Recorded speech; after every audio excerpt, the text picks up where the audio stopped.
Welcome to 2021. This is Anne DeGheest from the Anne Insights channels on YouTube. And what a week. I mean, honestly, I was hoping 2021 was going to get better than 2020. And honestly, after that first week, I don't know. These are two videos this week. The first one is on the virus spreading the world. And you really want to see that. It's very worrisome what's happening with the mutation from the UK and South Africa. And in the US, it's a carnage. We all got distracted this week, but the numbers are staggering. We have 4,000 deaths for the first time we passed yesterday. And the second video is critical. Take a look at the clinical video. We're going to go a deep dive on what's happening in the UK and in South Africa, why these mutations are concerning. And also we're going to talk extensively on the vaccine rollout in the US and some of the challenges we're meeting. I was lucky to participate in several biotech webinars with some of the leaders in this field, and I'm going to be sharing some of their insights. So let's get the show rolling.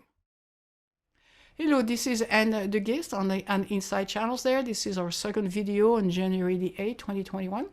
And this is a really important video. If you haven't seen my first one, please go take a look. We broke a whole bunch of records, including 4,000 deaths yesterday in the country. And today we're going to be talking about the mutation in the UK and in South Africa and some of the issue in the vaccination rollout.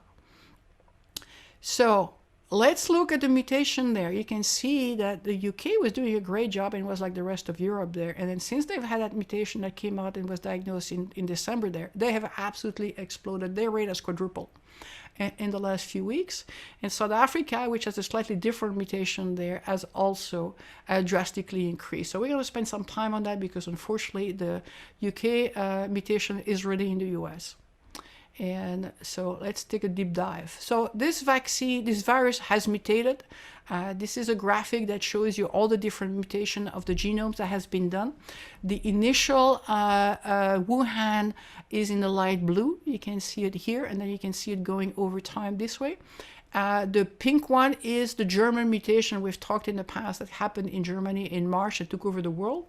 And you can see that we see it everywhere. And suddenly we have this new mutation that has emerged in South Africa and in the UK. Why is that worrisome? Let me show you some of the data. I was stunned, honestly, looking at them. Of course, the UK now is in full lockdown because they just don't have control anymore. There's now been 56 cases that have been reported in 8 states in the US, which means it's everywhere. If we report 56 cases, we barely do any genomics there in the US there, so it's here. Now, it's important to understand that the virus, the SARS-CoV-2 virus, which creates the COVID disease, is really an RNA. And as a result of that, the way it reproduces itself is very poor. It does make error all the time. It doesn't have the same type of proofreading technique that a traditional DNA would look in your body there. So as a result of that, those type of viruses have a high mutation rate. It's just the nature of how they're being made. So one of the problems we're having is that we need to do more sequencing of people who have been tested positive. To give you an idea, the UK, which is a much smaller population there, have done 125,000 genomes, where the US has only done 51,000 there. So we're really flying blind. We don't really have a good idea of what's going on. And so let's take a look about what's going on. This is B.1.1.7. You're going to hear more and more about it. Right now has been found in 37 countries, so it is across the world. There's 23 mutation in the virus, much higher than we have seen in prior mutation. The one we care about are the 8 mutation in the spike protein. The spike protein is what attached to your ACE2 receptors that enters into your body. But it is also the way we have the vaccine that basically attached to it. So the spike protein is what we spend time on. And there's several concerns, and the FDA just issued a warning a couple of hours ago. And basically, the way that mutation has happened in the spike protein may impact the accuracy of PCR test. What I mean by that is that the reagent that they're using to bind to the spike protein in there may not be binding because of that mutation, because that spike protein has changed. What that means is that if you have a false positive, you do have COVID. That hasn't changed. But you may have a false negative. So if you do have symptoms, and you should make sure that you basically get another test, or basically still get some medical attention there. And so The big mutation in the UK is in the N501Y. We'll talk more about that because there's a similarity with the one from South Africa there. And unfortunately, that's the one that increased the efficiencies of this virus mutation to attach to the ACE2 receptor, which means, if I can rephrase that, it takes less virus load to get you sick, which is why this is much more infections, and it's a significant factor there. We have discussed in the past about the R0. The R0 is the ratio of one person infected and how many people they infect. And right now, the R0, with all the restrictions we're doing and all of that, is around 1.1. We have done a good job at bringing up from 2, which is unrestrained, to 1.1. And unfortunately, in the UK, what they've noticed is that it jumped to 1.5. And that's very, very significant. That is around a 70% increase in the infection rate. It means that 70% more people will be infected, or it takes less viral load for you to get sick, which means more people get sick, which explains the data we've seen earlier, which is this explosion in the number of cases in the UK. It basically took over the southeast of England. And the good news is that there is no evidence, and this is from somebody from Johns Hopkins, there's no evidence that it makes the case more severe, so increased the bad outcome. And so far, the data seems to be shown from the Pfizer there that the vaccine we have so far, the mRNA vaccine for sure, still seems to be working on this one. This is for people who are into the biology there, but basically the thing we always worry is the attachment of the human ACE2 receptor, which is everywhere for the body, which is why this disease attacks every part of the body there. And unfortunately, this mutation had made it easier for the spike protein to attach to it. It has a much higher affinity than the original virus there. And it also may have altered the furin cleavage, which may have also some issues there in the way we have some of the testing being done. So let's talk about the other variant. And you can see the UK variant, which is in dark red, has already spread in the major areas in the world where you have high density population there. So it started in the UK. It's had presence pretty much everywhere in Europe. It's in the US and in Brazil. So you should expect it's everywhere in the world. There is a Nigerian variant there that's kind of isolated right now in Africa there, and there's the South African variant. We're a bit worried too. Why are we worried about that? It's a more recent variant there. It was discovered a few weeks ago, but since then they've had 200,000 cases, and South Africa is a small population. It has that same N501 mutation than the UK virus. And what that means is that it increased the transmissibility, so again, more infections there. In addition to that N501, it has 2 other mutations which are different than the UK. And the problem of these 2 mutations there, you may hear more about this, that spike protein called E848K, unfortunately, is the one that we use the serum antibody. We've talked in the past of using plasma serum from people who have had the virus, and basically have developed antibodies, so we can basically give it with an IV to patients in hospitals who are basically fighting for their life. And what it seems, based on the data so far, as a result of this mutation there, that the existing serum antibody may not be effective anymore. That is an issue there, because that means that the mortality rate in the hospitals may go up. Right now, that mutation seems to be in South Africa, but I think we should expect that it is going to travel by airplanes. So you can see the spike in South Africa, and this is literally in the last few weeks. So it's something we need to keep track of. We already know it has spread to South America. It is in Brazil. It is in the UK, France, Switzerland, Japan, and Austria. So we should assume, it is in the US, and we should just take that assumption there. The good news is so far there is no negative impact on outcome, the way this virus have mutated. And there's a perception there that the big worry we all have is what's called the escape mutants. And what that means is that somehow the virus mutates to a point that the vaccine is no longer effective. Right now, all the data seems to be showing, and just got published yesterday by Pfizer in the lab test, that the vaccine efficacy hasn't dropped. So that's the good news. But if you do get it, it may impact some of the drugs therapy. So,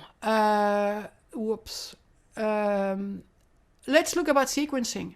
We have what's called a surveillance system there, where you should be sequencing, so we could capture this type of mutation, and as a result of that, be much more proactive in isolating them or treating them differently.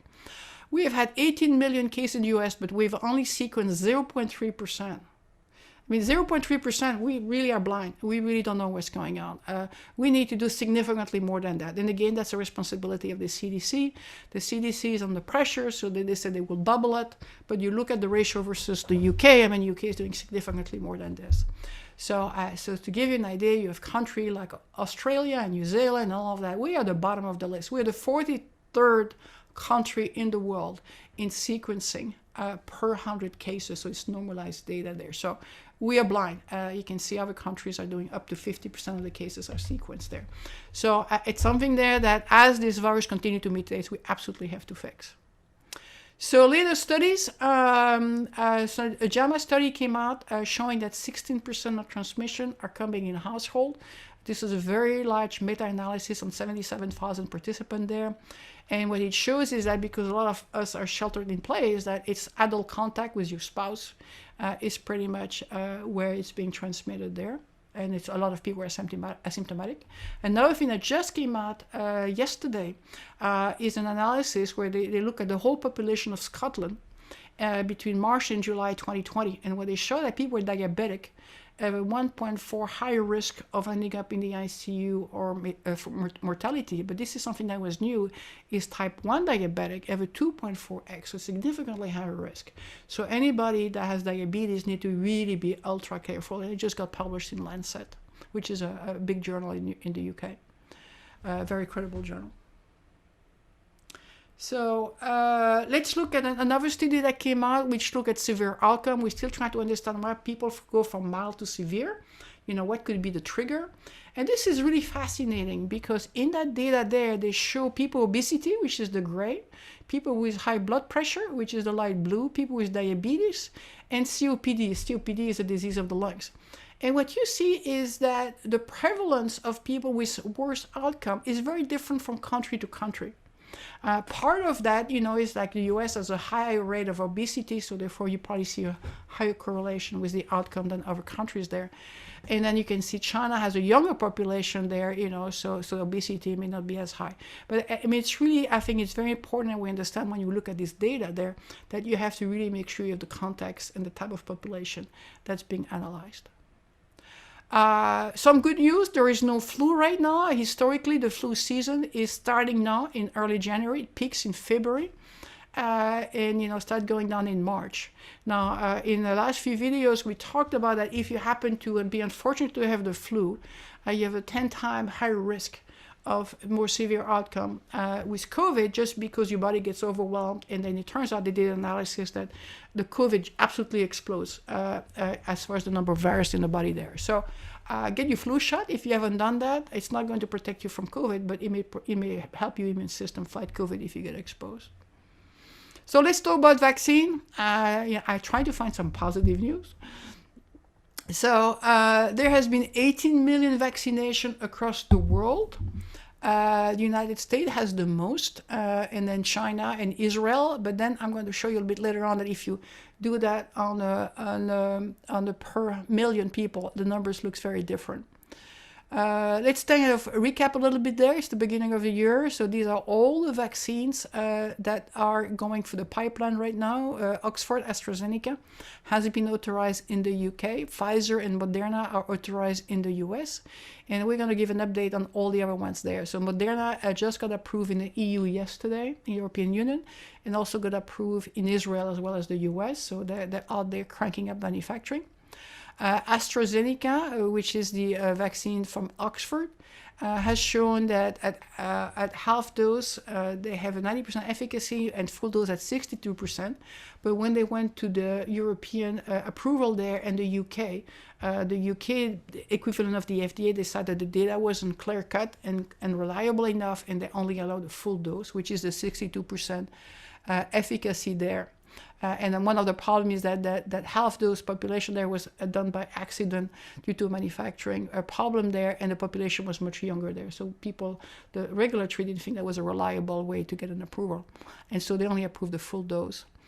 So it's right now approved in the UK and in India.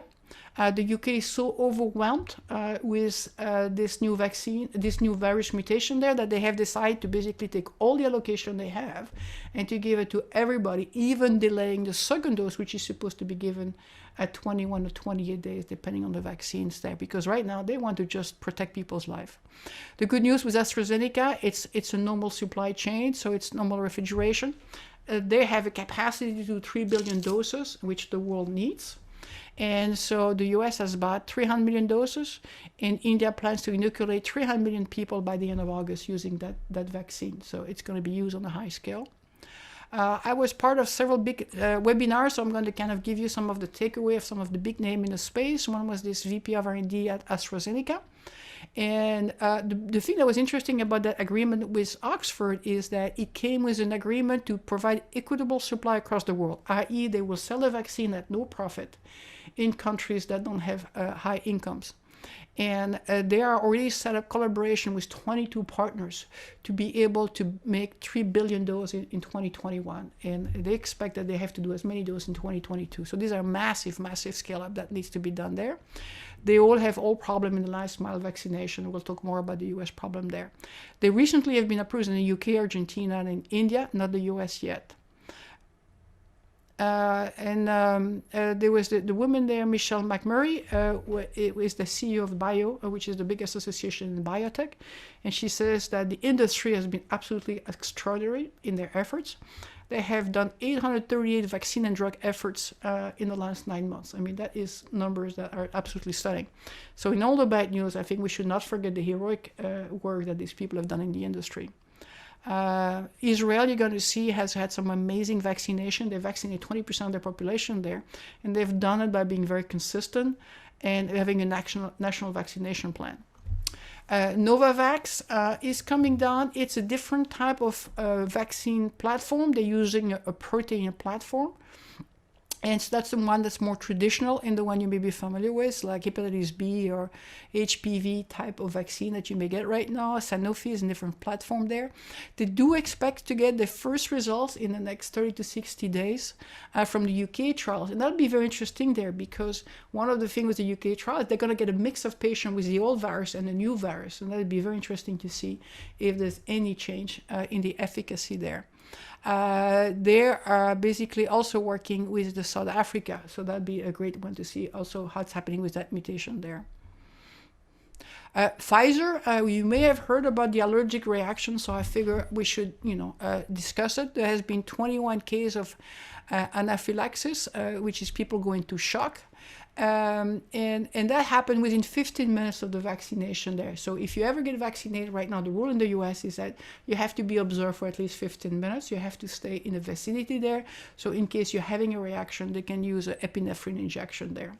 Now, if you look at the rate, the study there was a rate of 11 cases. Since then, there has been 5 million injections there with a cases of reaction of 5 cases per million. So it is very, very rare. To give you an idea there, the flu, the traditional flu vaccine on a yearly basis there has a 1.3 cases. So, I mean, it is, in my mind, very close to that. Most of the people basically had a history of allergies. And so if you have had a history of allergies, it is not recommended to get the mRNA type of vaccine right now. The reason why they think there's a problem is called polyethylene glycol, which is called PEG, and that is the kind of the fatty envelope that basically helps deliver the mRNA into your cell. That's just the way it's being built. So it's just the intrinsic nature of that. And so any of you listening to this, if you have taken any laxative or anything for colonoscopy, typically this PEG is in there. If you have had no reaction, you probably are fine. So again, I just wanted to cover it, but most people should not worry about it. China just announced phase 3 trials. They have not shared the data. It's not published. They claim 78% efficacy rate. So they start selling their product to mostly low and middle income countries in Asia and South America. So another webinar that basically was people from J&J. J&J expects to have some very good data coming up in the next 60 days. I hopefully may allow them to do an EUA. So that'd be great news, because the J&J vaccine is literally one dose, and that will make life much easier there. And it's much easier storage there. And so some of the key things that came out of that discussion that was interesting is there is a CP that you may not heard too much about in the US, but it's the coalition, for epidemic preparedness innovations there. And this is a global scientific collaboration across the world that got themselves self-organized there. And they literally have managed to collaborate, so they have compressed decades of new vaccine platform into 1 year. And this is the extraordinary part we're forgetting at time when we look at all the bad news, is that what the biotech industry has achieved is absolutely extraordinary. One of the problems that they're talking about is the supply scarcity there, that we're going to get a problem not getting enough vaccine all the way to the end of 2022, if not 2023 there. So you're going to get a lot of issues there about who gets it, who gets the allocation, not only at the local level there, but the national level and between countries and continents there. And, do we give the dose to everybody, or do we just give it to people and hold the second dose? And we'll talk more about that. There is some nonprofit immunization program that are being organized because we have to vaccinate the whole world. If we leave pockets of this disease, like in Africa or part of Asia there, it will come back by an airplane. I mean, we cannot just say the virus is not going to come through the borders. It will come. So it is a global effort that we absolutely need to have the US participate. So then we had a good discussion with Paul Mango, who is the person there at Operation Warp Speed, as well as the UK. And it was fascinating to see the difference. So in the US, they managed to put together 26 manufacturing plants in the last 6 months in biotech, which is, again, amazing. They very quickly decided to pick 6 virus candidates, and they did some mathematical analysis to find out if they should add 7 or 8, and they found out that 6 was the optimal one to get the best chance of finding something that works. And to give them an idea, when they asked for a budget there, the Ministry of the Treasury there told them to say, if the economy slows down at 50% rate, which it has done for 4 days, that's the equivalent of $30 billion of tax revenue lost to the government. Therefore, spend $30 billion because that's basically 4 days of what's happening to us. And they flatly told them, it says, you have an open book, which is very rare for the government to say that. And that became the Operation Warp Speed budget. So I thought that was an interesting bit. So it was pretty good cooperation between the private and the public sector there with the NIH, because they had the relationship in the past. Biotech has been working with the NIH for years. They end up having problems because that did not exist in testing. And so one of the reasons why the testing totally fell apart is that the government had never really worked with private testing organizations before. So when they had to scale up there, the relationship were not there. And then the big problem there is that the Trump administration had a federalist system approach, i.e., we centralize the shipment there, and then we ship it to you, and you figure out how to execute. And as you know, that totally fell apart there. So right now we have had 25 million vaccines shipped and only 6 million injected. And then there's different guidance on who gets vaccinated, and that changes from state to state or even locally there.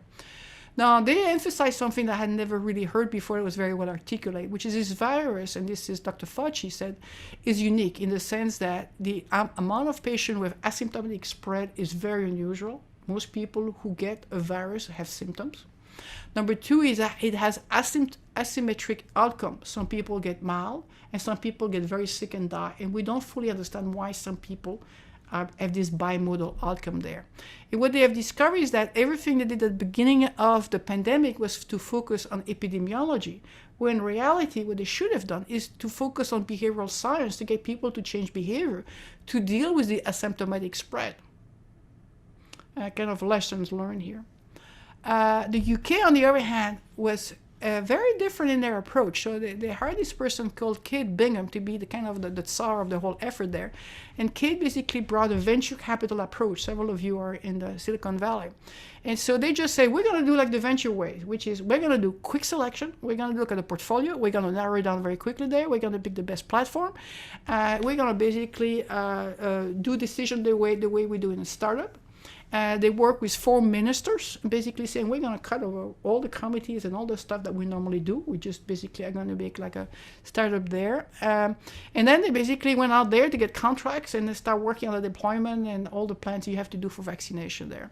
One of the UK was complaining about the fact it was really hard for them to compete on contracts because we were competing against the EU, which has a very big checkbook, as well as the US, since now the UK is by itself. And interestingly enough, she had no political experience, but because she brought that VC, fast speed and urgency, she was able to cut for all the BS, I should say, there. And one of the things they did is that they did these faster drug trials that you may have heard about it. This is what they say, we're going to do multiple arms with one control group in the hospitals there. We're going to get one endpoint, are you alive or you're dead? And coming out of that, which was only $1 million trials, which is nothing in dollar cost in the US, came up this big thing that had a huge impact, which is to discover that arthritis drugs, which is the steroid drugs, were really saving lives, where before it was going against every assumptions we're making on how to use steroid drugs. So they were nimble and they had a huge impact on the world. They're doing mass vaccination centers. I mean, they're doing things way ahead of what we're doing in the US. So what does that mean? If you look at the vaccination rollout per 100 people, Israel has vaccinated roughly 20% of their population in a matter of a few weeks. They were organized, they were planned, and they just executed. The UK has done a much better job than the US, but we in the US, we have done maybe 1.8% of the population as of 2 days ago, or yesterday, I guess.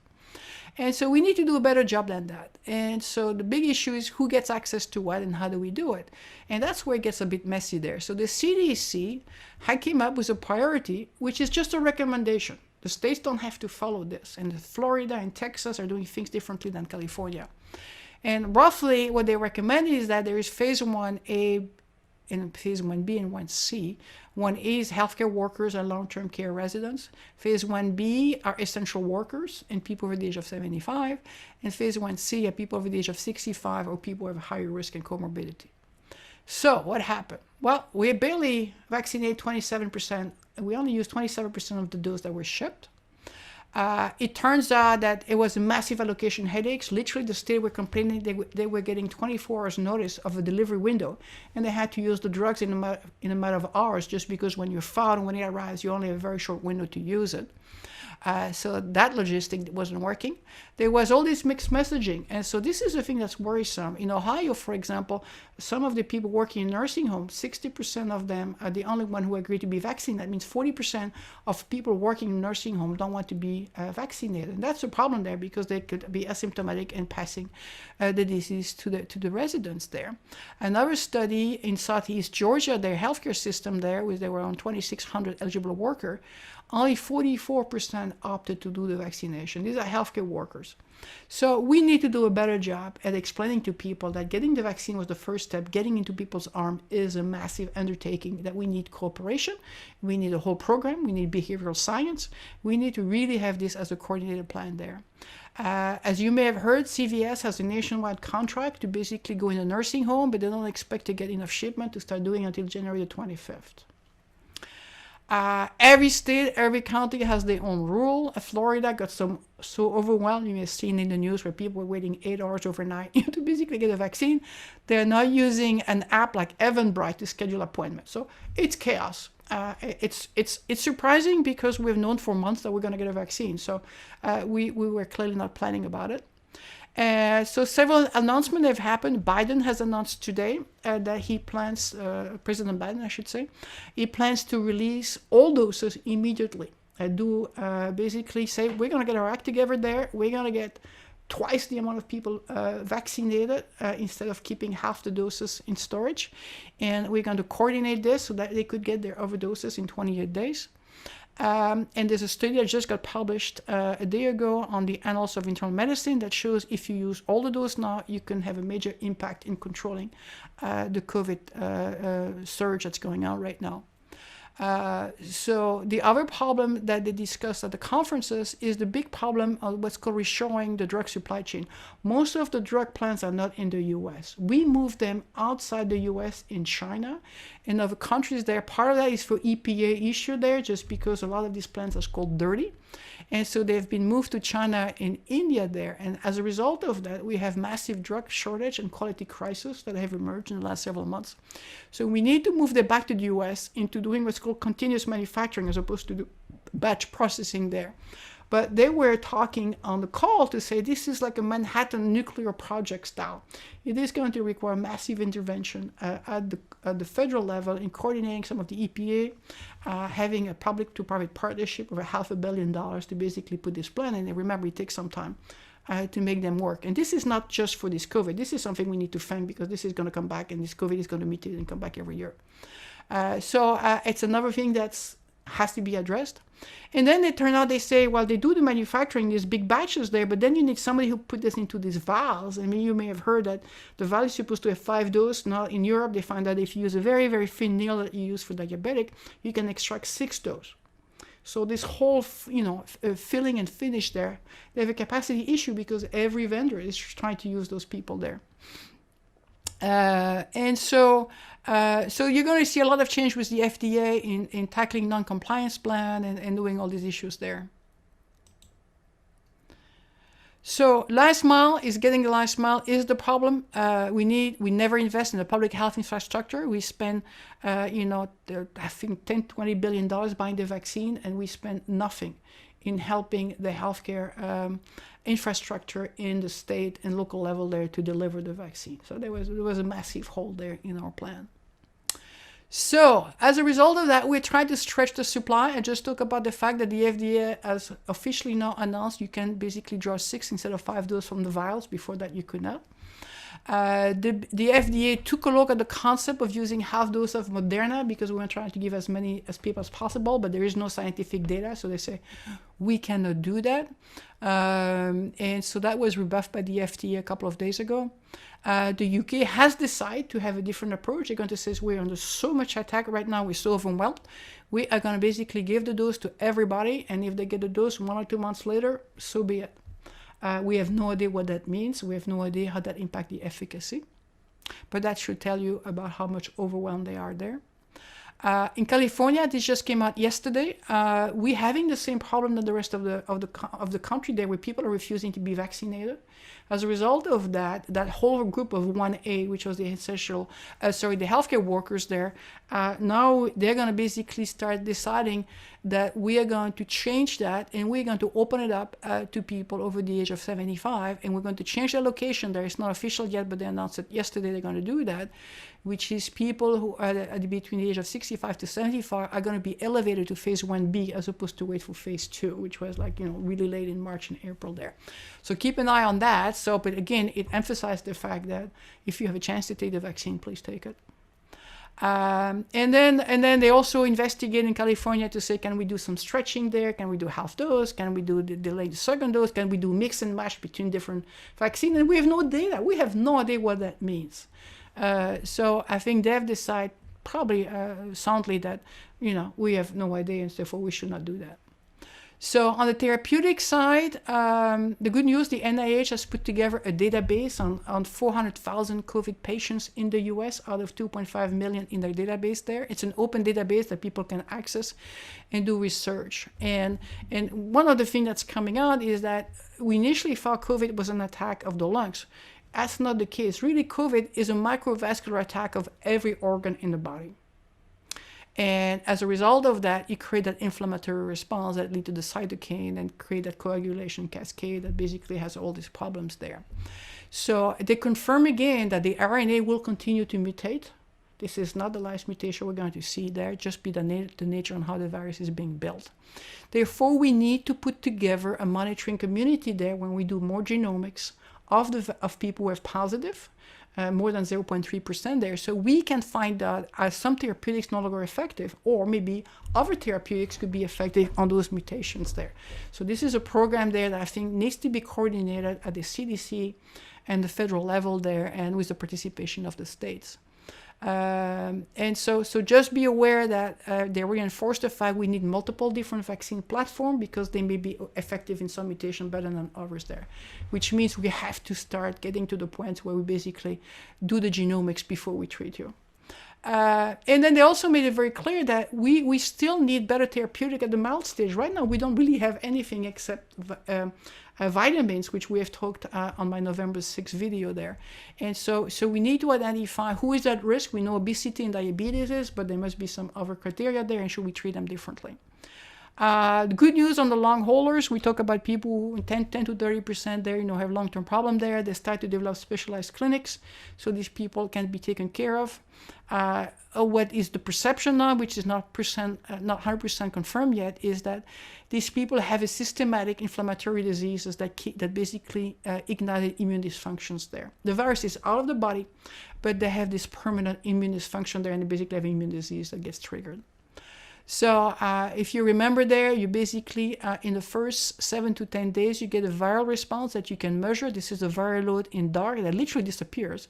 But then this is the problem, is how the body responds. That's the red line there. That's this inflammatory response that goes out of control there. And so the registry is going to be really impactful there, because now we can start monitoring, finally, after 9 months, what works, what doesn't work, look at the medical records and try to start looking some correlation and publish the data so we can do better therapeutics. This is the donated blood plasma there. This is what it looks like. It's kind of this yellow thing. So they take your blood, they filtrate it, and they spin it, and they extract the antibodies of somebody who has survived COVID. And this has been massively used in the US, hundreds of thousands of cases there. It was approved by the FDA under some pressure from Washington in August there, and was controversial there because at the time the data was not clear-cut if it was really decreasing the length of stay and decreasing in mortality. It looked like it was decreasing the length of stay, but not necessarily the mortality there, so there was some conflicting data. Argentina just released the data, it just came out, and that's great news, that it has lowered the severity, so people who are in the hospitals there, by 48%. That's massive, that's a very big deal. But the key thing, and I emphasize that, the therapy needs to be given within 3 days of illness symptoms. Now remember, that's a very short window there, because most people there, they get symptoms there, and it's only when they start running out of oxygen and they're having problems that they go to the hospitals, which is more than 3 days. So I think we may have to take a look at that. And in their case, they had the protocol where you give it to people with this oxygen saturation drop below 93%. So again, hospital setting. And this is the graphic where you can really see that the convalescent plasma had a much lower mortality rate than placebo. I want to talk about Fluvoxamine. This is a drug that's being used right now as an antidepressant there. And there's some small clinical trials there that seems to be showing it could be very promising. And it's something that we could be used prophylactically if you think you may be exposed or have been exposed, or if you think you may be asymptomatic there. So the data is very promising there because it's a low-cost drug. It has a histories of no side effects there. It has been approved by the FDA 26 years ago. We basically have 10 million people using it every year, so perceived to be very safe, and it's $10 per COVID treatment there.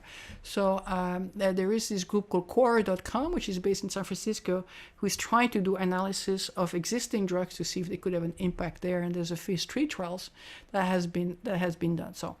So I don't know how you felt for the last week, but I was very enthusiastic on December the 31st about 2021. And honestly, after this week, between what's going on in Washington and the COVID and all of this, I feel a little bit exhausted. So hopefully things calm down for the rest of the year. I'll see you in a couple of weeks. Please stay healthy. If you haven't watched my video on the virus spread, please take a look. The US, unfortunately, is breaking a lot of records with 4,000 deaths yesterday and over 300,000 cases. So stay healthy, test negative, and I'll see you in a couple of weeks.